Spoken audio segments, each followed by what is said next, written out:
Good morning, ladies and gentlemen, and thank you for joining me. So, we're going to carry on with our topic of the mud floods. Now, a lot of people have been postulating that the mud flood is a side effect of the Mandela effect. And while my brain went there for a while, it didn't make a whole lot of sense to me.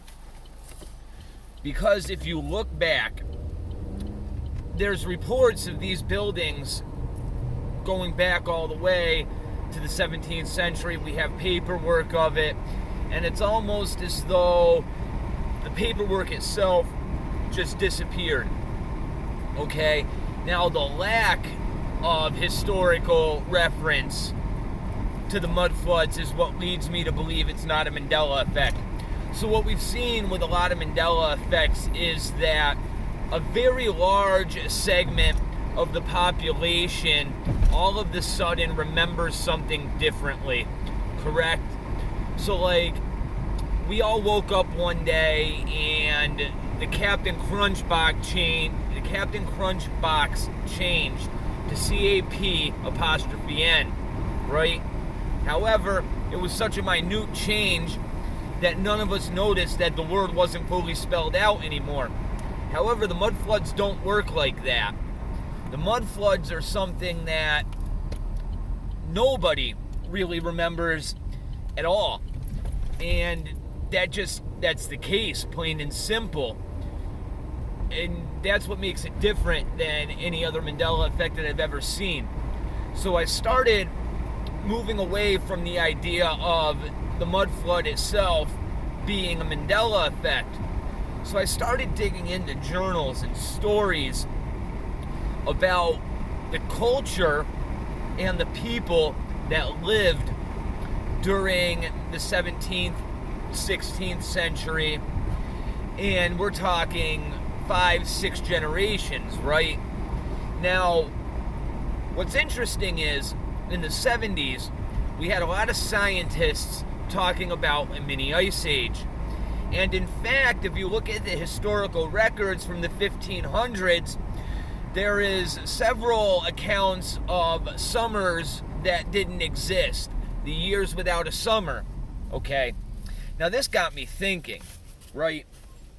Why do we have all of these buildings all over the world being covered in dirt, right? And that got me thinking even more, because I started tying it in with the fact of the mini ice age. Now the reason I even had the mini ice age cross my mind is I was looking at significant changes that have happened in human culture, okay, since I've been alive even. Now, one of the big pushes that has happened is, like I said, the scientists in the 70s were talking about global cooling. They were talking about a mini ice age, etc., etc.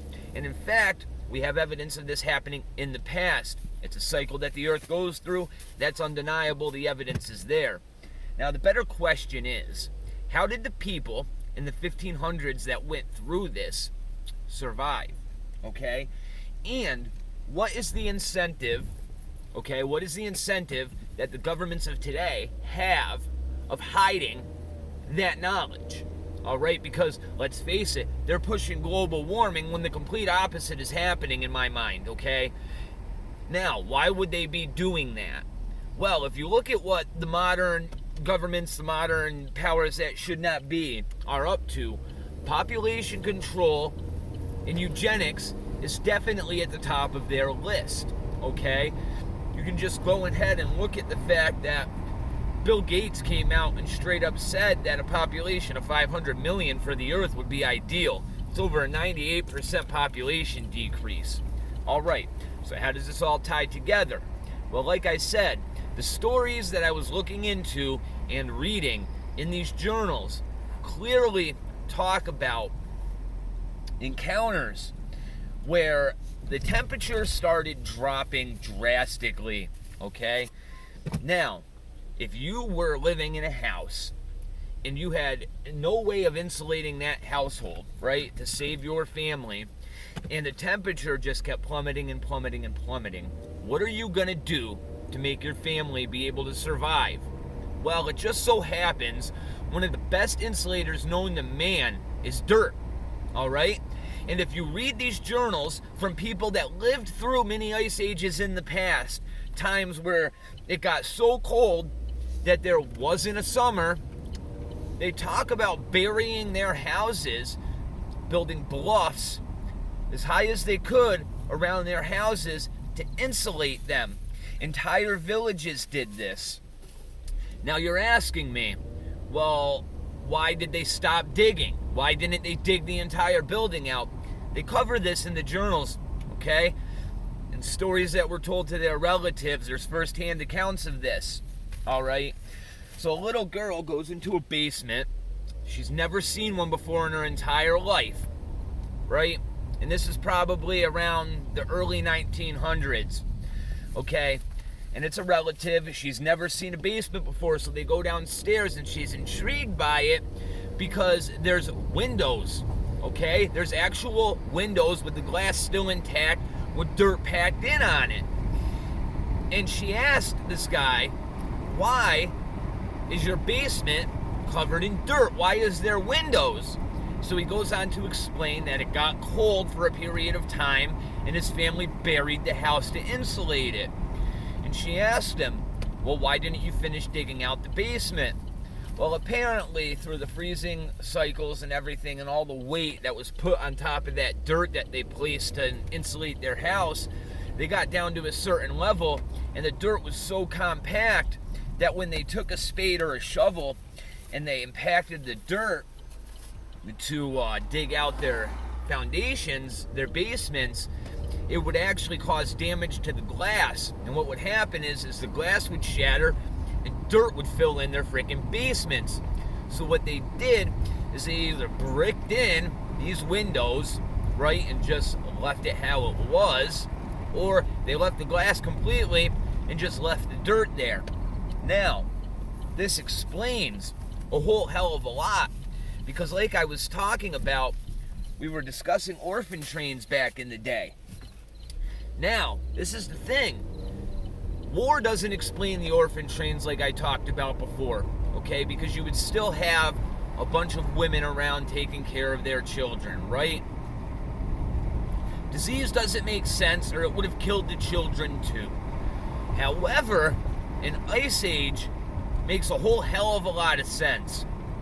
Because I know for a fact if I was a parent and I was slowly watching my children suffer, freeze, and starve, I would do everything in my power to make sure that they got the resources they needed to survive. Now, what's interesting is, after all of this happens, around 1847, there was a massive push with these orphan trains, and I had a lot of trouble rectifying this. However, if you look at the policies that were placed on the books at the time all over the world, single mothers and fathers had their children forcibly removed from them. Now let's think about this logically for a moment. Like I said, the situation that just happened, there would have been a bunch of starving children freezing to death. Parents would have been going through the same thing.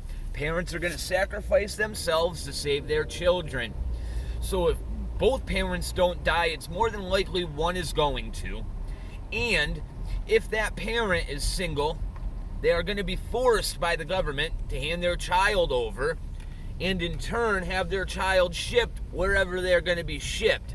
Because there's accounts of Irish being shipped to Australia, Russians being shipped all over the fucking world. It's absolutely insane. Hundreds and hundreds of thousands of children. Okay? So, the mini ice age rectifies the mud flood situation in and of itself, okay? And it also rectifies some of the other things that we've seen. Now, it's understandable to believe that people would bury their homes, right? But you also have to think, there were cities that were obviously in place at the time. When you look at the pictures of these established cities, you always see mud. Well, what is synonymous with a thaw cycle from, winter? mud, all right?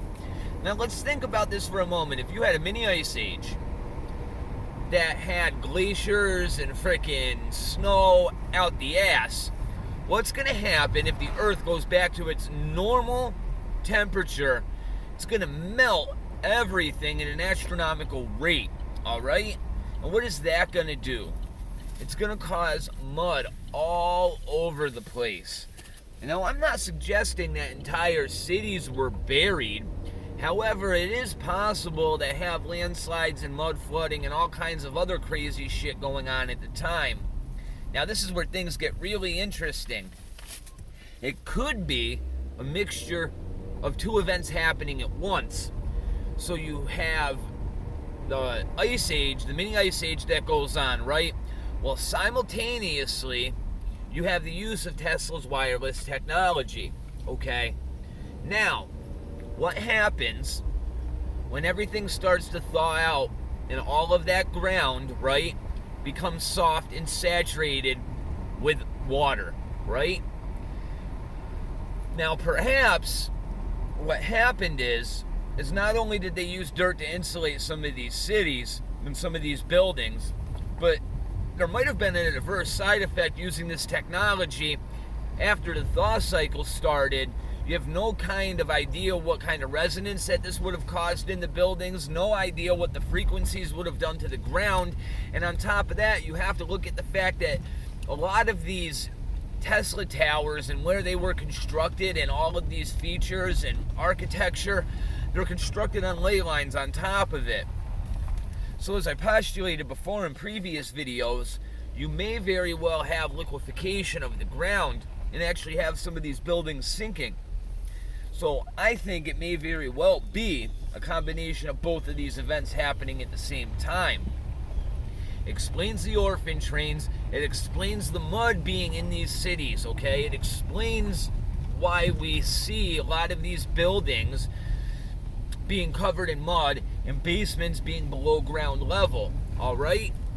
Now, how does this tie in with the Mandela effect? Well, I don't think it does at all, to be 100% honest with you. Now, I'm not denying that the Mandela effect isn't taking place, because it definitely is.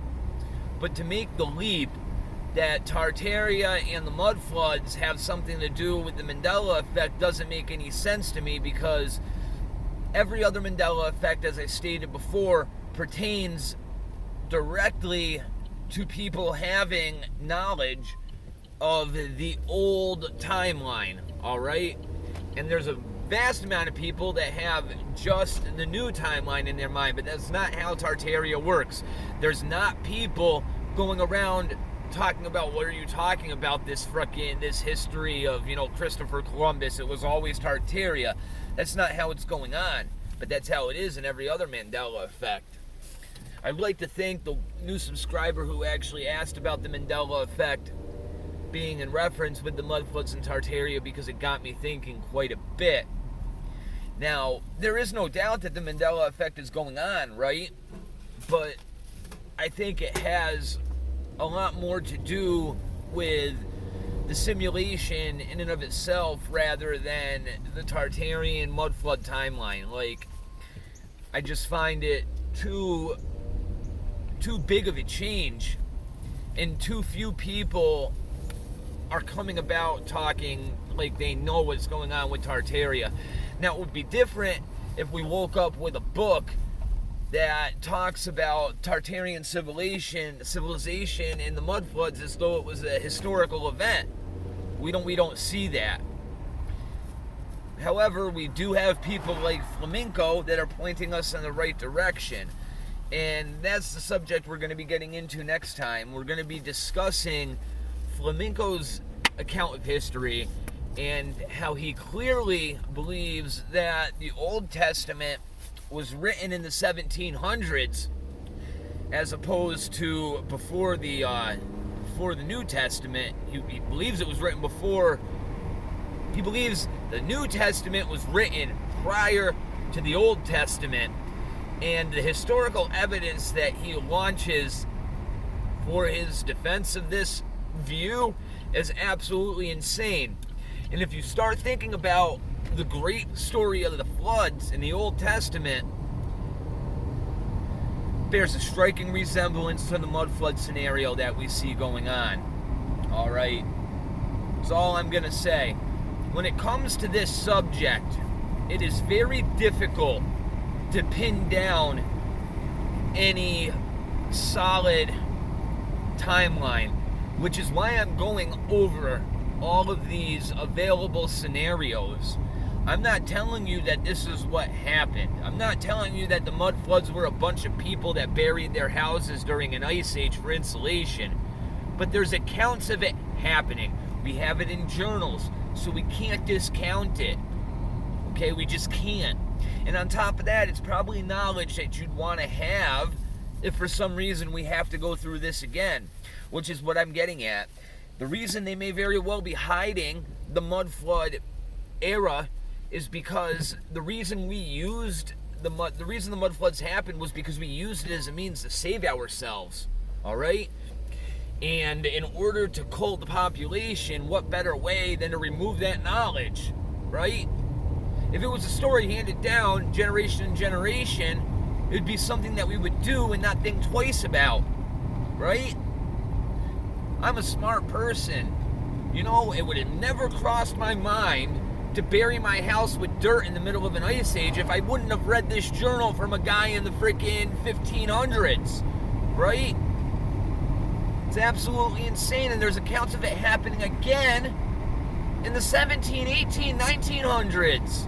So, like, I just don't understand how all of this has been hidden from us. It's just been hidden. It's been hidden for a reason. Thank you guys for joining me. God bless you and your families. Remember, it's all you really have. Have a great day. Look forward to producing more of these for you. You can donate at paypal.me/Morlog Morning Digest. Take care, my friends.